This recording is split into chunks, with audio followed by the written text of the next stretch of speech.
Welcome back everyone. As you all know, the OnePlus 8T just got released. I got mine in-house and we're going to be taking a look at, my voice is being so weird, we're going to take a look at the OnePlus 8T and compare it against the OnePlus 7T Pro and pretty much see which one you should pick up. Now, honestly, if you have all the money in the world, picking up the OnePlus 8T is probably the better way to go. You're going to be getting a better phone, a better performing phone, a better looking phone, all that crazy stuff. But I'll even tell you the OnePlus 7T Pro that pretty much came out a year ago is still a solid phone in a lot of categories. It may not be like the best phone or the best used phone or whatever, but I think for a majority of things you're going to do, the OnePlus 7T Pro and the OnePlus 8T are very similar in a lot of ways. And I think this has a lot to do with, like I stated before, the software versions of these phones. OnePlus makes really good software, and that's something I really do like about this company. But we'll hit on that a little bit later. Pricing wise, the OnePlus 8T costs, a little bit more than the OnePlus 7T Pro, but you can pick up both of these on Amazon,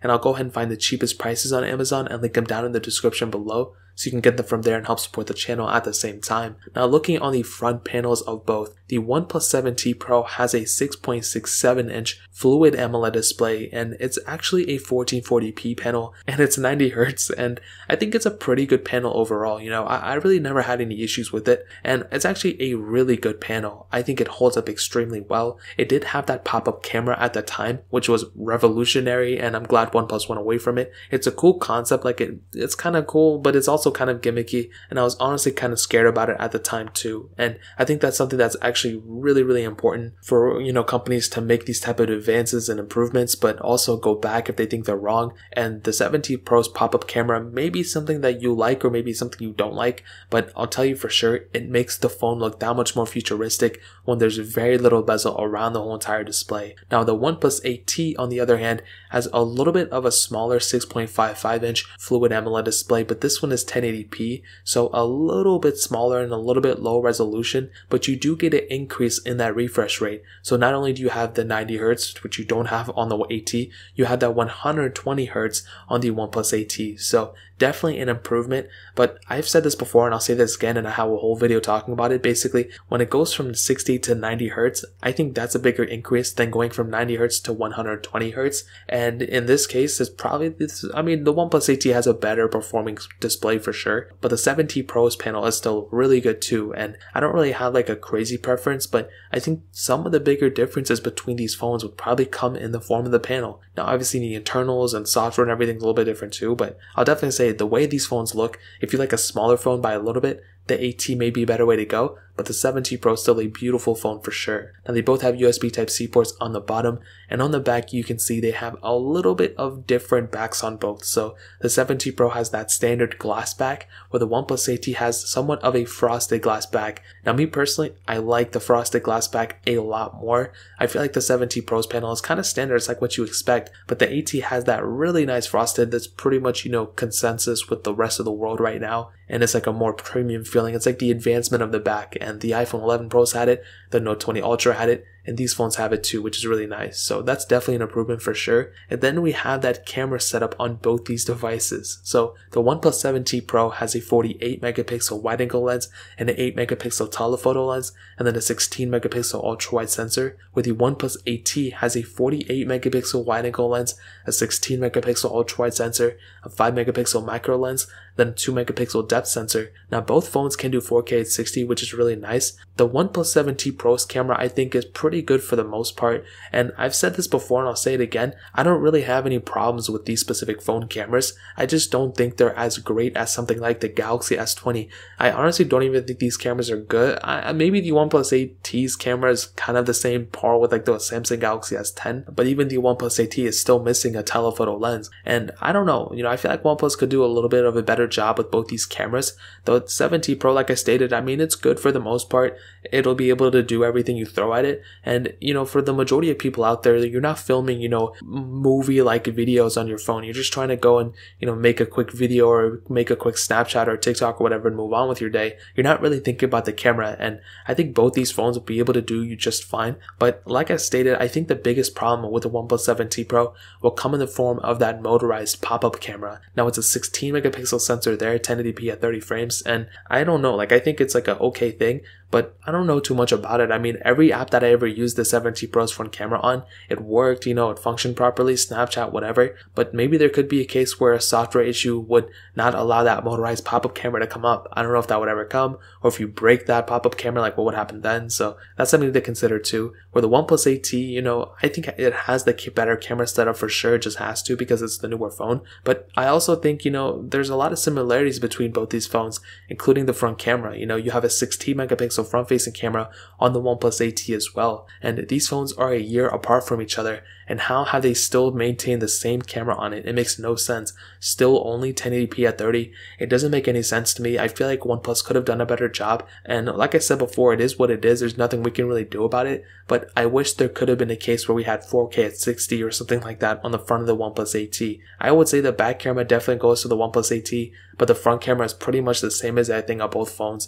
I would just say the 8T is better because it's not like a motorized pop-up camera, but that's still something that people maybe not even care about for the 7T Pro. So in terms of cameras, that pretty much covers it up. Now in terms of the software updates, the OnePlus 7T Pro is still on Android 10. I think it's getting the Android 11 update soon. The OnePlus 8T, on the other hand, is getting Android 11. I think it already shipped with Android 11. So it's only a matter of time before we actually go and get the other updates on it. And, realistically wise, software-wise and everything, the OnePlus 7T Pro is not going to last as long as something like a OnePlus 8T, unfortunately, but it's a given. The OnePlus 8T, how, OnePlus's software lifecycle works out is that basically, the phone that comes out that year, that's pretty much getting the same updates. The 7T is getting the same updates as the 7T. The 7T is getting the same updates as the OnePlus 7. So that's a big thing to keep in mind. And like I said before, when it comes down to both of these, you're pretty much going to be getting, for the most part, like pretty good software experiences on both, and it's not going to feel like you have a device that's like way slower, not going to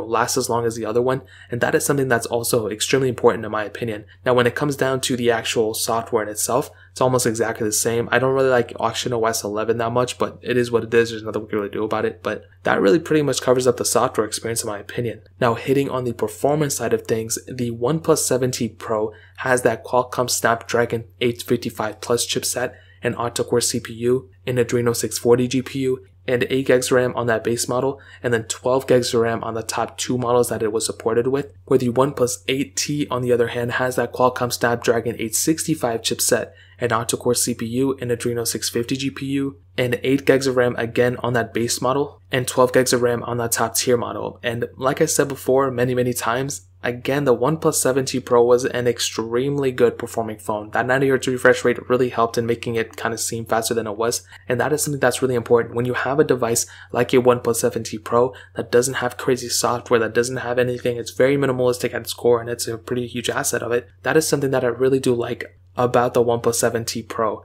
But when you go to something like a OnePlus 8T, it's just a newer version and a better, faster version than the OnePlus 7T Pro. So just as a given, it's going to be faster. And that's what I always try to say.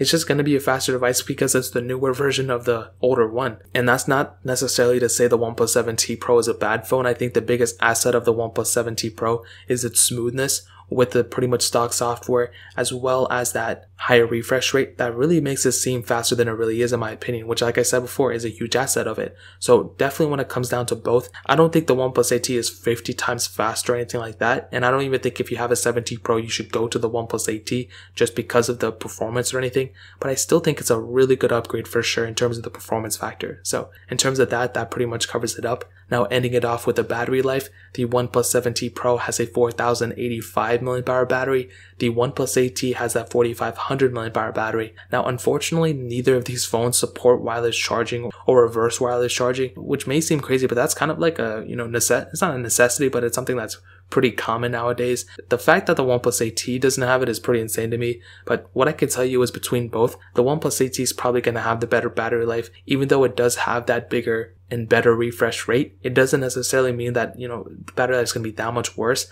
And I think the 7T Pro has a downside too, with a higher resolution screen and a bigger screen. that can kind of make it a little bit worse when it comes down to the battery life. I'm not going to say it's horrible or anything, but that is still something to kind of consider at the end of the day. So when it comes down to the battery life, I'll probably say the OnePlus 8T may be the better phone when it comes down to it. Now, to kind of sum up this video and to answer the question, should you pick up the OnePlus 7T Pro? Should you pick up the OnePlus 8T? What I can tell you is, like I've stated before, the OnePlus 8T is the better phone in this case. It is better, it is faster, it's better looking, it feels kind of the same, but it feels more premium, let's just say that. And it has a lot of assets for sure. Is it perfect? Absolutely not. But I would still tell you, if you have a OnePlus 7T Pro, like I've stated before, I would recommend keeping that phone for at least like another year or two. Like, that phone is not going anywhere anytime soon. It's still going to be a very fast phone. It's still going to be a very capable phone. And there's really not that much you're going to miss out if you keep your 7T Pro. It's a bigger phone, which, some people may like.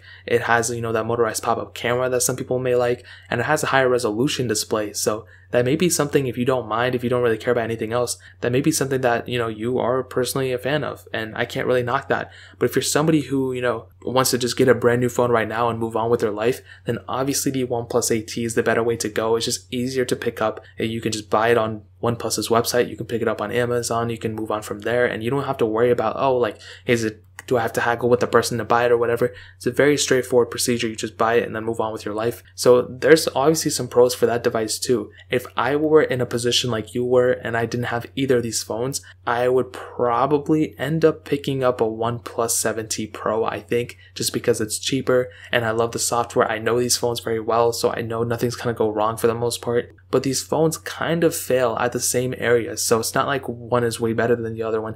I would rather pick up a Galaxy S20, which is cheaper on Amazon than the OnePlus 8T. But these phones kind of, miss out on something like the really great cameras. That would have been something that's really awesome, especially a really great front camera, but both these phones kind of lack in it, so there's really nothing we can do about that. So I wish there was expandable storage, I wish there was IP certification, I wish there was wireless charging and reverse wireless charging, but because we don't have that on either of these ones, it's really not a big deal, I guess, to even note it. But in terms of everything, that really pretty much covers it up. If you guys have any other questions or anything, let me know in the comment section below. Hit the like button, that would mean so much, but definitely hit that subscribe button. Every single subscriber that we get really does count, so it means so much if you guys could hit that. Also, check out the other links down in the description as well. My Twitter, my Instagram, my other channels. More importantly than everything else, love every single one of you guys. Hopefully I'll catch you guys in the next video. Peace out till then.